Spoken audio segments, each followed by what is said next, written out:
உன்னுடைய வாழ்க்கையில் உனக்கான பல பிரச்சனைகளுக்கு முக்கியமான காரணமாக இருக்கக்கூடிய ஒரு விஷயத்திற்கு நிரந்தரமான தீர்வினை உன் அம்மா கொண்டு வந்திருக்கிறேன். என் குழந்தையே, நான் சொல்கின்ற இந்த 2 பொருளை உன்னுடைய பூஜை அறையில் நீ மறைத்து வைத்தால் போதும். என் குழந்தையே, உன் வாழ்க்கையில் நீ எதிர்பார்க்காத நல்ல மாற்றங்கள் எல்லாம் நடக்கும். நீ வேண்டியது, விரும்பியது உன்னிடம் நிச்சயமாக வந்து சேரும். தாயானவளின் வாக்கு ஒருபோதும் பொய்யாகாது. உடனடியாக நடக்கும் என்று நினைத்தால் அது உன்னுடைய தவறு. ஆனால் இதனை தொடர்ந்து நீ செய்து கொண்டிருந்தால் உன் வாழ்க்கையில் நிச்சயமாக படிப்படியாக முன்னேற்றங்கள் வந்து கொண்டே இருக்கும். நீ எதிர்பார்க்கின்ற விஷயங்கள், நீ ஆசைப்பட்ட விஷயங்கள் எல்லாம் உனக்கு கண்கூடாகவே உன் கைகளில் கிடைப்பதை நீ பார்ப்பாய். என் தங்கமே, உன்னை ஒருவர் வேண்டாம் என்று ஒதுக்கி வைக்கிறார்களா? பரவாயில்லை, ஒதுக்கி வைத்துவிட்டு போகட்டும். அவருக்கு உன்னோடு சேர்ந்து இருப்பதற்கு கொடுத்து வைக்கவில்லை என்று நீ முடிவெடுத்து கொள்ள வேண்டும். அதே சமயத்தில் ஒரு விஷயம் உனக்கு கிடைக்கவில்லையா? அப்படி என்றால் நீ மறுபடியும் முயற்சி செய்து கொண்டிருக்கிறாயா? சரி, பரவாயில்லை. அந்த முயற்சி உன் வாழ்க்கையில் உனக்கு தேவையானது. நிச்சயமாக அந்த விஷயத்தை நீ அடைவதற்கான எல்லா முயற்சிகளையும் செய்யும் பொழுது என்றாவது ஒரு நாள் அடைந்து விடுவாய். யாரும் வேண்டாம் என்று தனிமையில் இருக்கின்றாயா? பரவாயில்லை. தனிமை கூட சில சமயங்களில் உனக்கு நல்ல விஷயங்களை தான் கற்றுக் கொடுக்கின்றது. அதனால் அப்படி இருக்கின்றாய் என்பதற்காக நீ வேதனைப்பட தேவையில்லை. ஆனால் இந்த ஒரு விஷயத்தை மட்டும் நீ பரவாயில்லை என்று ஒருபோதும் விட்டுவிடக் கூடாது. அது என்ன விஷயங்கள் தெரியுமா? நீ இருக்கும் இடத்தில் உனக்கு சந்தோஷம் என்பது துளிக்கூட இல்லாமல் இருப்பது. அப்படி இருக்கின்ற சூழ்நிலையில் அதை பரவாயில்லை என்று நினைத்துவிடக் கூடாது. என்றாவது ஒரு நாள் கஷ்டம் வருகிறது, என்றாவது ஒரு நாள் வேதனை வருகிறது என்றால் பரவாயில்லை. எந்நேரமும் கஷ்டங்களும் வேதனைகளும் தான். சந்தோஷம் என்ற ஒன்றை நான் ஒரு நொடி கூட பார்த்ததில்லை என்று ஒரு சூழ்நிலை உனக்கு உருவாகிறது என்றால் அதை பரவாயில்லை என்று ஒருபோதும் எடுத்துக்கொள்ளக் கூடாது. அதுபோல நீ செல்கின்ற இடத்தில் நிச்சயமாக உனக்கான மரியாதை கிடைக்கவில்லை என்றால், உன்னை யாருமே சரியாக மதிக்கவில்லை, உன் இல்லத்திலும் சரி வெளியிலும் சரியாக ஒரு இடத்தில் உனக்கான மதிப்பு கிடைக்கவில்லை என்றால் அதையும் நீ பரவாயில்லை என்று எடுத்துவிடக் கூடாது. உனக்கான மரியாதை எங்கிருந்தாலும் உனக்கு நிச்சயமாக கிடைத்தே தீர வேண்டும். அது கிடைக்காத இடத்தில் அதற்காக நீ பரவாயில்லை என்று விட்டுவிடக் கூடாது என் தங்கமே. அதுபோல இன்னொரு முக்கியமான விஷயம், நீ செய்கின்ற வேலைக்கு உனக்கு பாராட்டு கிடைக்காமல் இருப்பது. இப்படி இருந்தாலும் அதை பரவாயில்லை என்று நினைக்க கூடாது என் தங்கமே. செய்கின்ற வேலைக்கு சரியான மதிப்பும் மரியாதையும் நிச்சயமாக கிடைக்க வேண்டும். அதற்குரிய பாராட்டு உனக்கு கிடைக்க வேண்டும். அப்படி உனக்கு ஒரு இடத்தில் அது கிடைக்காமல் போகிறது இல்லை, உன்னை விடுத்து மற்றொருவருக்கு கிடைக்கிறது என்றால் இதுவெல்லாம் நீ வாழ்க்கையில் பரவாயில்லை என்று ஒருபோதும் நினைத்துவிட முடியாது என் தங்கமே. இந்த வாழ்க்கை நீ செய்கின்ற விஷயங்கள் எத்தனையோ இருந்தாலும் அதில் சில விஷயங்கள் எடுத்துக்கொள்ளலாம், சில விஷயங்களை அத்தனை சாதாரணமாக எடுத்துக்கொள்ள முடியாது. அது போன்ற விஷயங்கள் எப்பொழுதுமே என் குழந்தை நீ கவனமாக இருக்க வேண்டும் என் தங்கமே. அம்மா உனக்கு என்று சொல்ல வந்த அந்த 2 பொருள் நீ உன்னுடைய பூஜை அறையில் மறைத்து வைப்பது உனக்கு கிடைக்கக்கூடிய பலன்கள் என்ன என்பதை முதலில் நான் சொல்கிறேன் என் தங்கமே. உன் வாழ்க்கையில் உனக்கு தேவையான செல்வம் உன்னை தேடி வரும். அது உன் இல்லத்தை நோக்கி ஏதோ ஒரு வகையில் வந்து கொண்டிருப்பதை நீ கண்கூடாக காண்பாய். கிடைக்காத இடத்திலிருந்து வரவு வந்து கொண்டே இருக்கும். ஏதோ ஒரு செயலின் மூலமாக அதனை நிச்சயமாக நீ பெற்று கொண்டே இருப்பாய். இதுவரை பட்ட கஷ்டம் ஒரு நாள் நிச்சயமாக மாற்றத்தை அடையும். அந்த நேரத்தில் என் குழந்தையே, நீ செய்த பரிகாரத்தினுடைய பலனை நிச்சயமாக உணர்ந்து கொள்வாய் என் குழந்தையே. அம்மா சொல்லும் பொழுது நீ ஒன்றை நன்றாக புரிந்து கொள்ள வேண்டும். பரிகாரங்கள் என்பது தெய்வங்களுக்கு நீ செய்வது. அதை யாரிடமும் பணத்தை கொடுத்து நீ ஏமாறக்கூடாது. அந்த பொருள் தருகிறேன், இந்த பொருள் தருகிறேன், இதனை கொடுங்கள் என்று கேட்டு உங்களிடம் பணத்தை யாரேனும் வாங்கினால் ஒருபோதும் அவர்களிடம் ஏமாந்து நிற்காதே. என் குழந்தையே, சில பரிகாரங்கள் உன் வீட்டிலே உன்னிடம் இருக்கக்கூடிய பொருட்களை வைத்தே நீ செய்யலாம். இவற்றையெல்லாம் நீ செய்தாலே உன்னுடைய தெய்வங்கள் மகிழ்ந்து உனக்கான அருளையும் அன்பையும் பொழிவார்கள் என்பதை நீ மறந்து விடாதே. என் தங்கமே, அம்மா எப்பொழுதும் உனக்கு பரிகாரங்களை பற்றி சொல்வதில்லை. சில சமயங்களில் முக்கியமான சில பரிகாரங்களை பற்றியோ, சில பூஜைகள் பற்றியோ, சில தெய்வங்களுக்கு செய்ய வேண்டிய விஷயங்களை பற்றியோ சொல்கிறேன் என்றால் அதில் என் குழந்தைக்கு நன்மைகள் இருக்கின்றது என்பதால்தான் என்பதை நீ முதலில் உணர்ந்து கொள்ள வேண்டும். நீ அதனை சரியாக செய்து வந்தால் நிச்சயமாக உன் வாழ்க்கையில் பலன் கிடைக்கும். நான் எதையும் சாதாரணமாக சொல்லவில்லை. என் குழந்தைகள் எத்தனையோ பேர் இதை செய்து அதனால் பலன் பெற்றிருக்கிறார்கள். அதை கண்கூடாக கண்ட பிறகுதான் நான் உன்னிடத்தில் வந்து சொல்லிக் கொண்டிருக்கிறேன் என் தங்கமே. நான் சொல்கின்ற பொருள் என்னவென்று நீ தெரிந்து கொள். என் குழந்தையே, கல் உப்பு. கல் உப்பு என்பது ஏற்கனவே பல பரிகாரத்திற்கு உபயோகப்படுத்தி இருக்கின்றோம். என் தங்கமே, நீ நான் சொல்கின்ற பொருள் எதுவாக இருந்தாலும் அதற்கு முன்னால் நீ ஒன்றை நினைவில் வைத்துக்கொள். எந்த ஒரு பொருளிலும் நீ அதனுடைய சக்தியை அதிகரிக்க வேண்டுமானால் அதனோடு பச்சை கற்பூரத்தை சேர்க்க வேண்டும். பச்சை கற்பூரம் ஒரு பொருளுக்கு இருக்கின்ற சக்தியை அது அதீத சக்தியாக மாற்றி காட்டும் என்பதை நீ மறந்துவிடாதே. அதனால்தான் அம்மா ஏற்கனவே உனக்கு குங்குமத்தோடு பச்சை கற்பூரத்தை நெற்றியில் வைக்க சொல்லி இருக்கிறேன். அதற்கான பலனையும் நீ விரைவில் அடைய போகின்றாய். என் தங்கமே, இந்த கல்லுப்பை எடுத்துக்கொள். ஒரு கண்ணாடி குடுவையில் கல்லுப்பை முதலில் நீ நிரப்பி வைத்துக்கொள். அதில் பாதி அளவுகள் உப்பை நிரப்பிய பிறகு அதற்குள் நீ வைக்க வேண்டிய பொருள் ஒரு சிறிய துண்டு வசம்பு. ஒரே ஒரு வசம்பினை நீ வைத்தால் போதும். ஒரே ஒரு துண்டு வசம்பினை உள்ளே வைத்து அதன் மேலும் கல்லுப்பை போட்டு நீ மூடி வைத்து விட வேண்டும். வசம்பு வெளியில் தெரிய வேண்டாம். நீ மூடி வைத்துவிட்டு நீ அதற்கு பூஜைகள் செய்ய வேண்டும். அதற்கு தீப ஆராதனை நீ காட்ட வேண்டும். தெய்வங்களுக்கு பூஜை செய்கின்ற பொழுது அதற்கு சேர்த்து நீ பூஜை செய்ய வேண்டும். என் தங்கமே, நீ பூஜை செய்து முடித்த பிறகு அதனை எடுத்து நீ உன்னுடைய தெய்வம் படம் வைத்திருக்கிறாய் அல்லவா, அந்த படத்திற்கு பின்னால் நீ மறைத்து வைத்து விட வேண்டும். என் தங்கமே, நீ அப்படி மறைத்து வைத்த பிறகு சில நாட்கள், ஒரு குறிப்பிட்ட ஒரு 3 மாதங்களுக்கு பிறகு எடுத்து நீ மீண்டும் மாற்றிக்கொள்ளலாம். மாற்றி வைக்கும் பொழுது நீ அப்பொழுதும் இது போன்ற பூஜைகள் செய்து அதை வைத்துவிட வேண்டும். என் தங்கமே, அதற்கு முன்னால் நீ எந்த தெய்வத்திடம் இதற்காக வேண்ட வேண்டும் என்று அம்மா சொல்கிறேன். செல்வத்திற்கு உரியவள் நாம் லட்சுமி தேவியானவள். என் தங்கமே, லட்சுமி தேவியானவள் முன்னால் நீ இந்த பொருளை வைத்துவிட்டு மனதார கண்களை மூடி, அம்மா, எனக்கு பண கஷ்டங்கள் அதிகமாக இருக்கின்றது, எனக்கு பணவரவு தேவை இருக்கின்றது என்று நீ சொல்ல வேண்டும். கஷ்டம் என்கின்ற வார்த்தையை உபயோகிப்பதை விட எனக்கு தேவை இருக்கின்றது, என்னுடைய தேவையை நீங்கள் பூர்த்தி செய்து கொடுங்கள் என்று மனதார கேட்டுப்பார். கேட்டுவிட்டு நீ இந்த பொருளை பூஜை அறையில் பூஜை செய்துவிட்டு லட்சுமி தேவியாரின் படத்திற்கு பின்னால் மறைத்து வைத்து விட்டால் அது இன்னும் சிறப்பான பலன்களை உனக்கு கொண்டு வந்து சேர்க்கும். என் செல்ல குழந்தையே, அதற்கான பூஜைகளை நீ எப்பொழுதும் அங்கு செய்து கொண்டே இருக்க வேண்டும். அது அங்கு இருப்பது யாருக்கும் தெரிய வேண்டாம். நீ ரகசியமாக செய்து வா. எல்லா நலன்களும் வளன்களும் பெற்ற பிறகு நீ நிச்சயமாக மற்றவர்களுக்கு சொல்லிக் கொடுக்கலாம். உன்னுடைய இல்லத்தில் இருக்கின்ற எல்லா பிரச்சனைகளும் இதனால் தீர்ந்த பிறகு நீ மற்றவர்களுக்கு நிச்சயமாக சொல்லிக் கொடுக்கலாம். என் தங்கமே, சில விஷயங்களை மறைத்து வைக்க வேண்டுமானால் மறைத்து வைத்துதானே ஆக வேண்டும். அதன் பலன்கள் அப்போதுதான் உனக்கு முழுமையாக கிடைக்கும். அதனை நீ முன்கூட்டியே எல்லோருக்கும் தெரிவித்து விட்டால் அதற்கான பலன் உனக்கு கிடைக்காமல் போய்விடும் என்பதை நீ மறந்து விடாதே. ரகசியமாக செய்ய வேண்டும் என்றால் அதை ரகசியமாக நீ சில காலம் பின்பற்றி பார்த்து நீயே கண்கூடாக சில விஷயங்களை காண்பாய். உன் வாழ்க்கையில் நல்ல முன்னேற்றங்கள், நீ விரும்பிய வாழ்க்கை, நீ கேட்டது எல்லாம் உனக்கு கிடைக்கின்ற பொழுது நிச்சயமாக நீ அதனுடைய மகத்துவத்தை உணர்ந்து கொள்வாய். தெய்வங்கள் உனக்கு கொடுத்தாலும் சில பொருட்கள் அவர்களிடம் இருந்து உனக்கு உனக்கான சக்தியை ஈர்த்து கொண்டு வரும். நீ கேட்கின்ற பொருளை உன்னை தேடி கொண்டு வர வைக்கும்.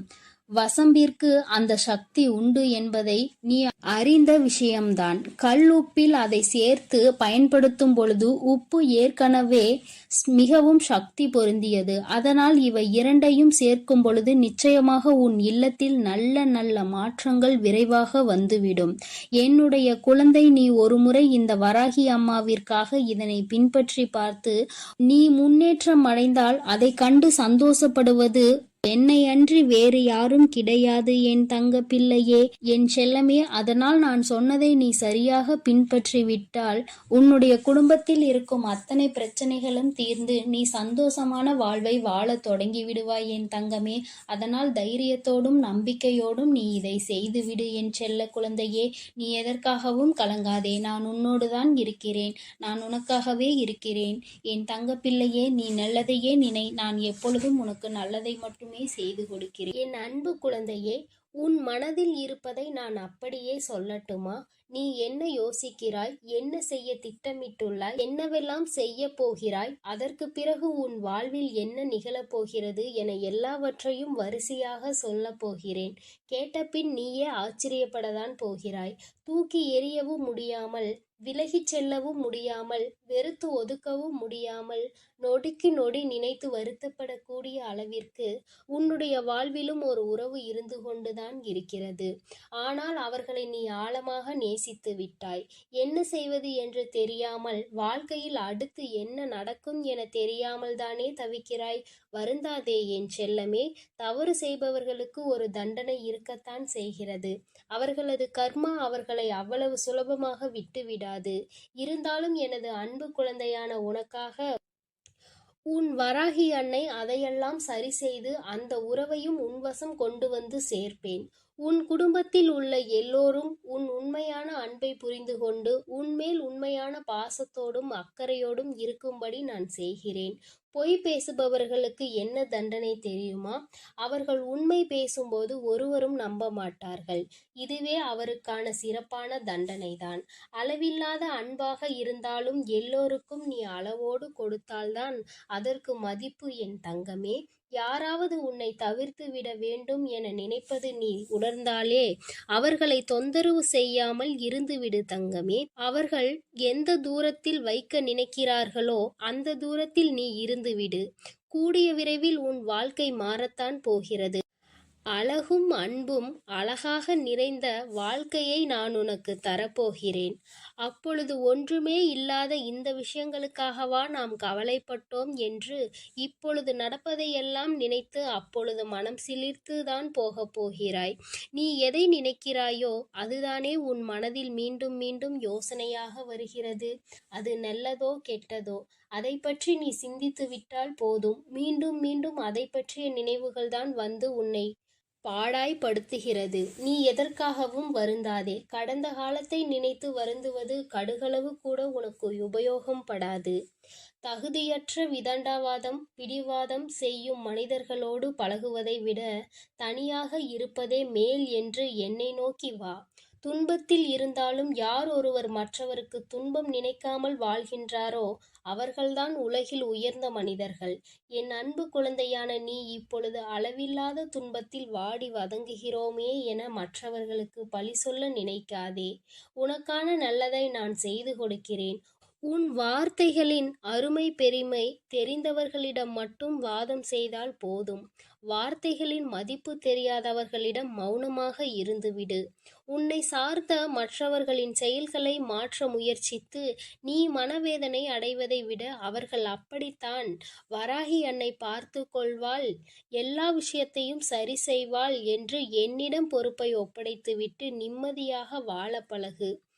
உனக்கு நல்லது எங்கிருந்தாலும் நீ நீயாகவே இருந்தால் உன் வாழ்க்கையை ஒருபோதும் இழக்க மாட்டாய் என் செல்லமே. அதிக பொறுமை உள்ளவர்களால் மட்டும்தான் காரியம் சாதிக்கும் திறமை இருக்கும். நீயும் கொஞ்சம் பொறுமையோடு இரு. உனக்கான விஷயங்களை எல்லாம் நான் சிறப்பாக நடத்தி கொடுக்கிறேன். பயமும் நடுக்கமும் கவலையும் இப்போது உனக்கு வேண்டாம் என் செல்லமே, இவை எல்லாவற்றையும் நீதான் உனக்குள் உருவாக்கிக் கொள்கிறாய். கவலைகள் என்பது 2 வகையானது மட்டும்தான் வந்து சேரும். ஒன்று கடந்த கால நினைவுகளாக வந்து சேரும். கஷ்டங்கள் இல்லை என்றால் எதிர்காலம் என்ன ஆகப் போகிறதோ என்ற பயத்தோடு வந்து சேரும். கவலைகள் உன் மனதில் எப்படிப்பட்ட கவலைகள் இருந்தாலும் தூக்கி எறிந்து பார். உன் வாழ்க்கையில் நிச்சயம் நீ முன்னேற்றமடைவாய். நீ நினைத்த காரியம் ஒன்றை இப்பொழுது நான் உனக்காக நிறைவேற்றித் தரப்போகிறேன். மகிழ்ச்சியாக இரு. எந்த தடை வந்தாலும் உனக்கானதை நிச்சயம் நான் நிறைவேற்றி வைப்பேன். என் செல்லமே, உனக்குள் நான் தான் இருக்கிறேன் என்பதை அறியாமலே என்னை எங்கெங்கோ தேடி செல்கிறாய். உன் அருகில் நான் இருப்பதை நீ மறந்து விட்டாயா? ஒவ்வொரு நாளும் உன் மனதில் இருக்கும் பிரச்சனைகளையும் கஷ்டங்களையும் என்னிடம் சொல்லி அழுகிறாய். அதை பார்க்கும் பொழுது உன் தாயான என் மனமே வலிக்கிறதே. இதோ உன் பிரச்சனைகளை நான் சரி செய்து விடுகிறேன். எதைக் கண்டும் நீ வருந்தாதே. யாருக்காகவும் நீ பயப்படாதே. உன்னோடு நான் இருக்கும் வரை எவருடைய தீய செயல்களையும் உன்னை அண்ட விட மாட்டேன். என் தங்கமே, எதற்காக இப்படி கவலைப்பட்டு கலங்குகிறாய்? நீ யாரையும் நம்பி இங்கு பிறக்கவில்லை. உன் வாழ்க்கையை நீதான் வாழ வேண்டும். அதில் வரும் பிரச்சனைகளை நீதான் சரி செய்ய வேண்டும். அதற்காக எல்லாம் ஏன் கவலைப்படுகிறாய்? ஏன் கண் கலங்குகிறாய்? கண்ணீர் வடிப்பதால் எதுவும் மாறாது என் தங்கமே. நீ மௌனமாக இருப்பதை பார்த்து இங்கு யாரும் கவலைப்பட போவதில்லை. ஆனால் அதை நினைத்து நான் கவலைப்படுகிறேன். அதை நினைத்து நீ சந்தோஷமாக இரு என் தங்கமே. நீ மௌனமாக இருப்பதை பார்த்து எனக்குத்தானே மனது வலிக்கிறது. உன்னுடைய துன்பங்களையும் கஷ்டங்களையும் துயரங்களையும் அறிந்து நான் உனக்காக கவலைப்பட்டேன் என்றாலே போதும். உனக்கான விஷயங்களை சரி செய்ய போகிறேன் என்பதுதான் அர்த்தம். ஒரு செயலில் இறங்கிய பிறகு நீ எதற்கும் பயந்து பின்வாங்காதே. உன்னோடு நான் இருக்கிறேன். துணிந்து வா. நீ என் மீது வைத்திருக்கும் நம்பிக்கையையும் பக்தியையும் பாசத்தையும் கண்டு என் மனம் குளிர்ந்து போகிறது. உனக்கு என்ன வேண்டுமானாலும் என்னிடம் கேள். உனக்காக நான் அதை நடத்தி கொடுக்கிறேன். உன் நல்ல மனதிற்கு ஏற்றாற் போலவே உன் வாழ்க்கையை நல்லபடியாக நான் மாற்றி அமைக்கிறேன். நீ விரும்பியதை எல்லாம் உன் கைகூடி வரப்போகிறது என் செல்லமே. உனக்கு சொந்தமான விஷயம் எதுவும் உன்னை விட்டு எங்கேயும் போகாது. கவலைப்படாமல் சந்தோஷமாக இரு. நீ நினைக்கும் காரியம் எங்கு நடக்காமல் போய்விடுமோ என்றுதானே பயந்து கொண்டிருக்கிறாய்? கவலைப்படாதே. அதை நீ நினைத்தவாறே நான் உனக்கு நடத்தி கொடுக்கிறேன். உன் மனம் முழுவதுமாக நான் வந்து அமர்ந்து விட்டேன் என் செல்லமே. அதன் மூலமாகவே என் பரிபூரண அருளும் உனக்கு கிடைத்து விட்டது. எனது அருளும் ஆசியும் உனக்கு துணையாக இருக்கும் பொழுது நீ ஏன் வருந்துகிறாய்? உன்னுடைய உள்ளத்திலும் இல்லத்திலும் நான் இருக்கும் வரை எந்த குறையும் உனக்கு வரவிட மாட்டேன். என் செல்லமே, உன் பண கஷ்டத்தையும் அதனால் உனக்கு வந்த மன கஷ்டத்தையும் நான் தீர்த்து வைக்கிறேன். உன் மனம் எதற்காக வருந்துகிறதோ அந்த விஷயத்தை எல்லாம் சுக்கு நூறாக உடைத்து நான் தூள் தூளாக மாற்றி விடுகிறேன் என் தங்கமே. எந்த உருவத்திலாவது வந்து உனக்காக உதவி செய்த நிச்சயமாக நான் உன்னை காப்பாற்றுவேன். உன் நல்ல மனதிற்கு ஏற்றாற் போலவே உனக்கு எல்லாமே நல்லபடியாக தான் நடக்கப் போகிறது. உனக்கு அடைக்கப்பட்ட அத்தனை கதவுகளையும் நான் திறக்கப் போகிறேன் என் செல்லமே. உனக்கு பிரச்சனை என்று ஒன்று வந்துவிட்டால் நீ அழைக்காமலே நான் உனக்காக ஓடி வருவேன். அப்படி இருக்கும் பொழுது இப்பொழுது உன்னை சோதனைகளும் சூழ்ச்சிகளும் சூழ்ந்து இருக்கும் பொழுது நான் எப்படி உன்னை காப்பாற்றாமல் விட்டு விடுவேன்? உன் கஷ்ட காலங்களை எல்லாம் இன்று நான் முடிவுக்கு கொண்டு வருகிறேன். நீ இழந்ததை எல்லாம் திரும்ப பெறப்போகிறாய் என் செல்லமே. உன் கஷ்டங்கள் எல்லாம் முடிவுக்கு வந்து இந்த நாள் முதலே உன்னுடைய தேவைகளும் நிறைவேறப் போகிறது. நான் எப்போதும் உன்னுடன் தான் இருக்கிறேன். இனி நீ வாழ்வில் நடப்பது எல்லாம் உனக்கு நல்லதாகவே நடக்கப் போகிறது. என் மீது முழு நம்பிக்கை வைத்து எப்பொழுதும் உன் பிரச்சனைகள் எல்லாம் என்னிடம் கூறினாயோ அப்பொழுதே உன் பிரச்சனைகளை எல்லாம் சரி செய்ய நான் தொடங்கிவிட்டேன். இப்பொழுது எல்லாமே சரியாகி உன் வாழ்க்கை மகிழ்ச்சியாக மாறப்போகிறது. நீ நல்லதையே நினை. நான் உனக்கு எப்பொழுதும் நல்லதை மட்டுமே செய்து கொடுக்கிறேன். என் தங்கமே, நான் உன்னோடு தான் இருக்கிறேன். நான் உனக்காகவே இருக்கிறேன். நீ எதை நினைத்தும் கலங்காதே. எதற்காகவும் வருந்தாதே. என் அன்பு குழந்தையே, இன்று உன் அம்மா உன்னிடத்தில் மனம் விட்டு பேசுவதற்காக வந்திருக்கின்றேன். என் தங்கமே, சில விஷயங்களை வெளிப்படையாகவே பேசிவிடலாம். என் பிள்ளைக்கு ஒரு ஆறுதலை கொடுத்து விடலாம் என்று என்றுதான் உன் அம்மா இன்று உன்னை தேடி வந்திருக்கிறேன். வாழ்க்கையில் வரும் நோயோடு இருந்து கொண்டிருக்கிறாய். சுற்றி முற்றிலும் நீ எதிர்பார்த்தாலும் அது உனக்கு தேவையில்லாதது போன்ற ஒரு உணர்வு உனக்குள் இருந்து கொண்டிருக்கிறது. வாழ்க்கையில் எதுவுமே வேண்டாம், தனிமையாக இருந்தால் போதும் என்ற மனநிலையோடு என் பிள்ளை நீ இருந்து கொண்டிருக்கின்றாய். ஏனென்றால் உன் வாழ்க்கையில் உனக்கு ஏற்பட்ட சம்பவம் அப்படிப்பட்டது. உன்னால் அதனை மறக்க முடியாமல் நீ தவித்து நின்று கொண்டிருக்கிறாய். அப்படி என்ன நிகழ்வு உன் வாழ்க்கையில் நடந்து விட்டது? நீ இந்த அளவிற்கு வேதனைகளை மட்டுமே நினைத்து கொண்டிருக்கிறாய். அது மிகப்பெரிய காரணமாக இருக்க வேண்டும். என் தங்கமே, நீ அந்த விஷயத்தில் எந்த அளவிற்கு முயற்சி செய்திருக்கிறாய்? அன்பிற்காக என் பிள்ளை நீ ஏங்கி தவித்த நேரத்தில்தான் உன்னை தேடி ஒரு உறவு வந்தது. என் தங்கமே, அந்த உறவு அன்று உன்னிடத்தில் காட்டிய அன்பு எவ்வளவு பெரியது! இதைவிட நம்மை யாரும் நேசிக்க முடியுமா என்று நீ நினைக்கின்ற அளவிற்கு உன் மீது அன்பை அள்ளி கொட்டியது. உனக்கு ஒன்று என்றால் தன்னை விட வேறு யாரும் துடிக்க முடியாது என்கின்ற அளவிற்கு உன்னிடத்தில் நன்றாகவே தன்னுடைய அன்பை வெளிப்படுத்தியது. அன்று உன்னிடத்தில் அத்தனை நெருக்கமாக அந்த உறவு இருந்தது. எப்பொழுதுமே உன்னிடத்தில் சிரிப்பை தவிர வேறு எதையும் காணக்கூடாது என்று உன் மீது அத்தனை தெளிவான ஒரு அன்பு வைத்திருந்தது. உன் மீது அவர்கள் காட்டிய அக்கறையை உன்னால் மறக்க முடியாது ஒரு நிகழ்வாக இருந்து கொண்டிருக்கிறது. இன்னமும் இந்த வாழ்க்கை உனக்கு வேண்டும் என்று நீ ஏங்கி தவிக்கின்ற அளவிற்கு அத்தனை சந்தோஷங்களும் உனக்கு கிடைத்தது. சில நாட்கள் மட்டும்தான் அது உனக்கு நீடித்தது. இப்பொழுது உன்னுடைய மனநிலை எப்படி இருக்கிறது தெரியுமா? அந்த உறவு உனக்கு தந்த காயம் எந்த அளவிற்கு பெரிதாக உன் மனதிற்குள் தேங்கி கிடக்கின்றது என்று தெரியுமா? அன்று உன்னை விட வேறு எதுவும் இல்லை, நீ மட்டுமே உலகம் என்று விரும்பிய அந்த உலகம் இப்பொழுது உன்னை வெறுக்கின்றது. அன்று உன்னை ரொம்ப மிகவும் நெருக்கமாக அதிகமாக அந்த உள்ளம் நெருங்கி வந்தது. இப்பொழுது உன்னை விட்டு விலகி செல்கின்றது. அன்று உன்னை பார்த்து சிரித்த அந்த உள்ளம் இன்று உன்னை பார்த்து கோபம் கொள்கிறது.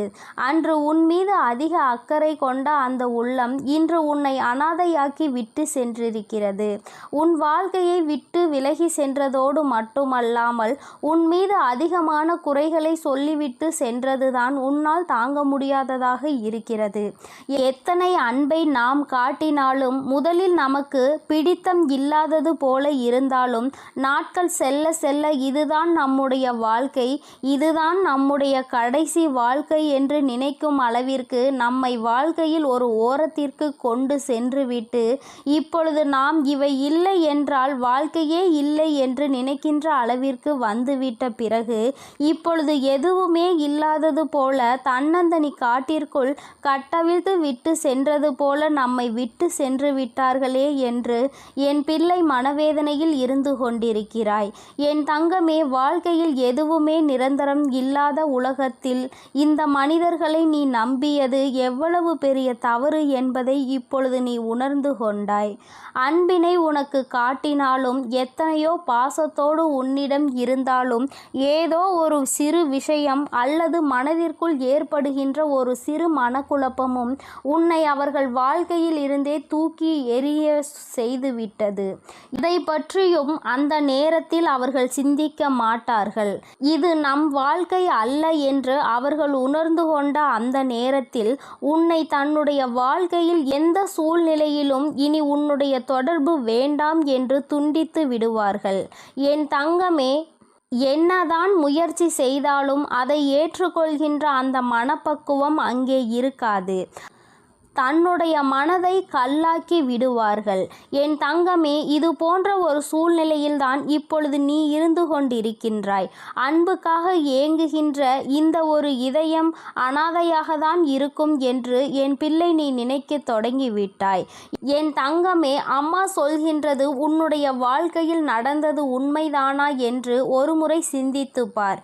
என் தங்கமே, இவை எல்லாவற்றிற்கும் மேலாக நீ புரிந்து கொள்ள வேண்டிய விஷயம் ஒன்று இருக்கிறது. இருக்கிறது. அது என்ன தெரியுமா? எந்த அன்பு உன்னிடத்தில் இருந்தால் நீ சந்தோஷமாக இருப்பாய் என்று நினைத்தாயோ, அந்த அன்பு உனக்கு வாழ்நாள் முழுவதும் கிடைக்க வேண்டும் என்று ஏங்கினாயோ, அந்த அன்பு இப்பொழுது இன்னொருவருக்கு கிடைத்திருக்கிறது என்பதுதான் உண்மை.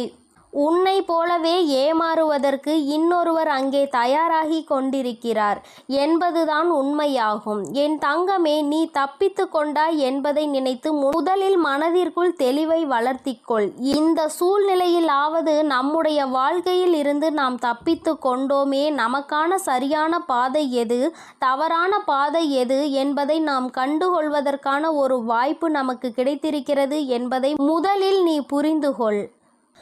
என் தங்கமே, நீ கடந்து வந்த பாதைகள் அனைத்தும் உனக்கு கஷ்டத்தை கொடுத்தது. இன்று நினைத்து அதனை நினைத்து நீ வருத்தப்படுவதை விடு.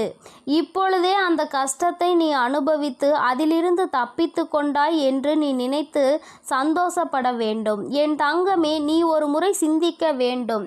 என் தங்கமே, எல்லா சூழ்நிலைகளிலும் உனக்கு சாதகமாக அமையாது. ஆனால் இப்பொழுது நீ ஏற்படுத்தி கொண்டிருக்கின்ற இந்த சூழ்நிலை உனக்கு சாதகமான சூழ்நிலை. அம்மா 2 விதமான மனநிலையை உனக்கு சொல்கிறேன். இதில் எந்த மனநிலையில் உன் வாழ்க்கையில் இப்பொழுது நடந்த விஷயம் இருக்கிறது என்பதை நீ ஒரு முறை சிந்திக்க வேண்டும். ஒன்று, உன் பக்கம் தவறு இருந்து அந்த உறவு உன்னை விட்டு பிரிந்து சென்றிருந்தால் உன்னுடைய நிலைமை வேறு. இன்னொன்று, உன் மீது எந்த தவறுமே இல்லாமல் உன் மீது சிறிது அளவு கூட குற்றம் சுமத்த முடியாத சூழ்நிலை இருக்கும் பொழுது அந்த உறவு உன்னை விட்டு பிரிந்து சென்றது என்றால் அதனுடைய மனநிலை வேறு. என் தங்கமே, முதலில் சொன்னது போல உன் வாழ்க்கையில் நடந்திருந்தால், தவறு உன் பக்கம் இருந்தால் நிச்சயமாக அந்த உறவை தேடி செல்ல வேண்டியது உன்னுடைய பொறுப்பு. அவர்களை தேடி அவர்களிடம் உன்னுடைய உணர்வுகளை புரிய வைப்பது, உன்னுடைய தவறுக்காக மன்னிப்பு கேட்பதும் உன்னுடைய பொறுப்பு. நிச்சயமாக நீ அதை செய்தாக வேண்டும். அதே சமயத்தில் உன் மீது எந்த தவறும் இல்லாமல் உன்னை விட்டு விலகி ஒருவர் சென்றிருக்கிறார்கள். ஆனால் நிச்சயமாக என் குழந்தை, நீ புரிந்து கொள்ள வேண்டியது தப்பித்து கொண்டோம் என்கின்ற ஒரே ஒரு விஷயத்தை மட்டும்தான். அன்பை காட்டினார்களே என்று நீ நினைக்கலாம், அதிகமான அக்கறை கொண்டார்களே என்று நீ நினைக்கலாம். என் தங்கமே, மனித மனம் பச்சோந்தி போன்றது. ஒன்றை விட இன்னொன்று சிறப்பாக கிடைக்கிறது என்றால் அங்கே தாவி சென்று ஓடிவிடும். அவர்கள் நேரத்தில் தனக்கான சந்தோஷத்தை மட்டும்தான் எதிர்பார்க்கிறார்கள். அதே சமயத்தில் இன்னும் சிலர் இருக்கின்றார்கள், உன்னை எந்த நாட்கள் வரைக்கும் பயன்படுத்த முடியுமோ அதுவரை பயன்படுத்திவிட்டு அவர்களின் கவனம் எல்லாம் வேறொன்றின் மீது திரும்பிவிடும். இதைவிட நன்றாக இருக்கின்ற ஒன்றின் மீது அவர்களின் கவனம் சென்றுவிடும். இது போன்ற குணநலங்களை கொண்டவர்கள் நிறைய பேர் இருக்கிறார்கள். இது போன்ற ஒருவரிடம் சிக்கி கொண்டாய் என்பதை மனதில் நினைத்து கொண்டு இப்பொழுது தப்பித்து கொள்வதற்கான ஒரு வாய்ப்பு கிடைத்தது, நாம் இப்பொழுது தப்பித்து விட்டோம் என்று நினைத்து உன் மனதிற்குள் சந்தோஷத்தை நீ எடுத்துக்கொள்ள வேண்டும். என் தங்கமே, நமக்கு தப்பிப்பதற்கான வழி கிடைத்தது இல்லை என்றால் பெரிதளவில் ஏதேனும் பிரச்சனைகளை சந்திக்க வேண்டி வந்திருக்கும் என்பதை நீ புரிந்து கொள்ள வேண்டும். உன்னுடைய வாழ்க்கையில் நீ செய்ய நினைக்கின்ற செயல்கள் எல்லாமே சரியாக தான் சென்று கொண்டிருக்கிறது. என்ன நடந்தாலும் சரி, எல்லாவற்றையும் எதிர்கொள்ள வேண்டும் என்ற மனப்பக்குவம் உனக்குள் இப்பொழுது வந்திருக்கிறது. இந்த வாழ்க்கை துணையை நீ கடைசி வரைக்கும் கொண்டு செல்ல வேண்டும் என்று நினைத்தால் அது உனக்கு காயங்களை மட்டும்தான் கொடுக்கும் என்பதை நீ சில நேரங்களில் புரிந்து கொள்வாய். என் தங்கமே, இப்பொழுது அதிலிருந்து தப்பித்திருக்கிறாய். வாழ்க்கையில் அகல பாதாளத்திற்கு செல்ல வேண்டி இருந்திருக்கிறது. அந்த நிலையில் இருந்து இப்பொழுது நீ வெளியே வந்திருக்கிறாய் என்பதை முதலில் புரிந்து கொள். என் தங்கமே, ஒருவரிடம் காரணங்களே சொல்லாமல் ஒருவரை ஒதுக்கி வைப்பது, ஒருவரை நிச்சயமாக தள்ளி வைப்பது மிகப்பெரிய தவறாகும். தேடி தேடி ஒருவரை வாழ்க்கையில் இருந்து தள்ளி வைப்பது தவறான செயலாகும். அது போன்ற உறவுகளை ஒருபோதும் உன் அருகில் சேர்க்கக்கூடாது. எந்த வாய் நீ இல்லை என்றால் நான் உயிர் வாழ மாட்டேன் என்று சொன்னதோ அதே வாய் நீ இருந்தால் நான் உயிரோடு இருக்க மாட்டேன் என்று சொல்கின்ற நிலைமைக்கு வந்திருக்கிறார்கள் என்றால் என்றால் அவர்கள் மனதில் உண்மையான அன்பு என்ற ஒன்று சிறு துளி அளவு கூட இல்லை என்பதை நீ புரிந்து கொள்ள வேண்டும். தேவையில்லாத செயல்களுக்காக என் தங்கமே உன் மனதை நீ வேதனைப்படுத்தி கொள்ளக்கூடாது. உன்னை நம்பி ஒரு குடும்பம் இருக்கிறது. உன்னை நம்பியே தன்னுடைய வாழ்க்கையை அவர்கள் அர்ப்பணித்து இருக்கிறார்கள். நீ எதையாவது செய்து அவர்களை வாழ்க்கையில் முன்னேற்ற வேண்டும். எந்த ஒரு காரணத்திற்காகவும் தேவையில்லாத ஒரு விஷயத்திற்காக உன் மனதை போட்டு குழப்பி அவர்களை நடுத்தெருவில் விட்டுவிடக்கூடாது. நம்பி அவர்களை காப்பாற்ற வேண்டியது உன்னுடைய பொறுப்பு அல்லவா? தேவையில்லாத எண்ணங்களை விடுத்து என் பிள்ளை நீ வாழ்க்கையில் நல்ல நிலையை அடைய வேண்டும். இந்த தாயானவள் வாக்கு உனக்கு புரிந்திருக்கும் என்று நான் மனதார நம்புகிறேன். என் அன்பு குழந்தை இந்த தாயானவளினுடைய ஆசீர்வாதங்கள் எப்பொழுதுமே முழுமையாக கிடைக்கும். என் தங்கமே, அதனால் நீ எதற்காகவும் கலங்காதே, எதை நினைத்தும் வருந்தாதே. நீ நல்லதையே நினைத்தால் உன் வாழ்வில் எப்பொழுதும் உனக்கு நல்லது மட்டுமே நடக்கும். என் அன்பு குழந்தைக்கு இந்த ஆதிபராசக்தியின் அன்பும் ஆசீர்வாதமும்